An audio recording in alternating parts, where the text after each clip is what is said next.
Ce texte que vous allez lire, vous le retrouvez page 96. Donc soit vous décidez de lire ce texte dans le livre de lecture, soit vous décidez de lire directement sur l'écran. Alors, on va relire ensemble ce texte que vous avez déjà lu pour essayer de bien le comprendre. Allez, c'est parti. Un escargot est tombé dans un gros pot de sel. Il bavait. D'un coup de bec, un merle l'a avalé. Un gros serpent s'est jeté sur le merle qui s'est envolé dans le ciel. Un perroquet est arrivé. Il a sauté sur le serpent et l'a bloqué entre ses serres. Michel est arrivé et a tué le serpent et a enfermé le perroquet. Fatigué, il s'est assis sur l'herbe. Alors je l'ai rejoint en lui apportant du thé avec du miel.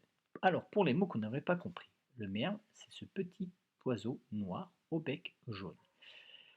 Les serres du perroquet, ce sont ses griffes, ses pattes. Alors, pour l'histoire, donc, on ferme les yeux pour imaginer.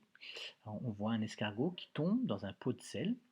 Du coup, dans ce pot de sel, l'escargot s'est mis à baver. Il y avait comme des bulles de la bave. Vous savez comment c'est quand on bave. À ce moment-là, il y a un merle qui est passé. Il a donné un coup de bec et il a mangé l'escargot. Il l'a avalé. À ce moment-là aussi, il y a un gros serpent qui s'est jeté sur le merle. Il n'a pas réussi à l'attraper et le merle, du coup, s'est envolé dans le ciel. À ce moment-là aussi, il y a un perroquet qui est arrivé. Il a sauté sur le serpent. Il l'a bloqué avec ses griffes entre ses serres. Michel, monsieur, est arrivé. Il a tué le serpent, il a enfermé le perroquet.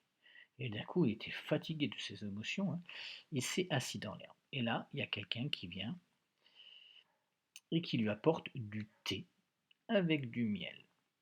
Maintenant que vous avez bien compris cette histoire, je vous invite à la lire le plus rapidement possible. Vous avez 1 minute pour lire le maximum de mots et en faisant le moins possible de fautes. Les parents, à vous de préparer le nécessaire, papier, crayon, chronomètre.